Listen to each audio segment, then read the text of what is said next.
A gearbox uses mechanical advantage to increase output torque and reduce RPM.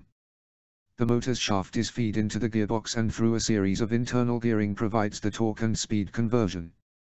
This means that the output shaft of a gearbox rotates at a slower rate than the input shaft, and this reduction in speed produces a mechanical advantage, increasing torque. The purpose of a gearbox is to increase or reduce speed. The gearbox is located at the rear of the transmission, which is a system of gears inside itself that transmits the engine power generated to the wheels and makes a car move. The need for a transmission in an automobile is a consequence of the characteristics of the internal combustion engine. Furthermore, the engine provides its highest torque and power outputs unevenly across the rev range, resulting in a torque band and a power band. Often the greatest torque is required when the vehicle is moving from rest or traveling slowly, while maximum power is needed at high speed.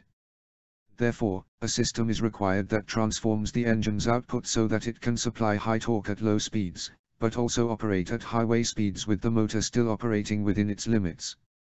Transmissions perform this transformation. Many transmissions and gears used in automotive and truck applications are contained in a cast iron case, though more frequently aluminum is used for lower weight, especially in cars. There are usually three shafts: the main shaft, a counter shaft, and an idler shaft. In the automotive industry, the common transmission are manual transmission and automatic transmission. All gearboxes must receive periodic maintenance, including an oil change. Oil should be checked regularly for contamination from dirt, debris, and other fluids such as water. The oil should also be changed periodically based on hours of operation and on oil temperature.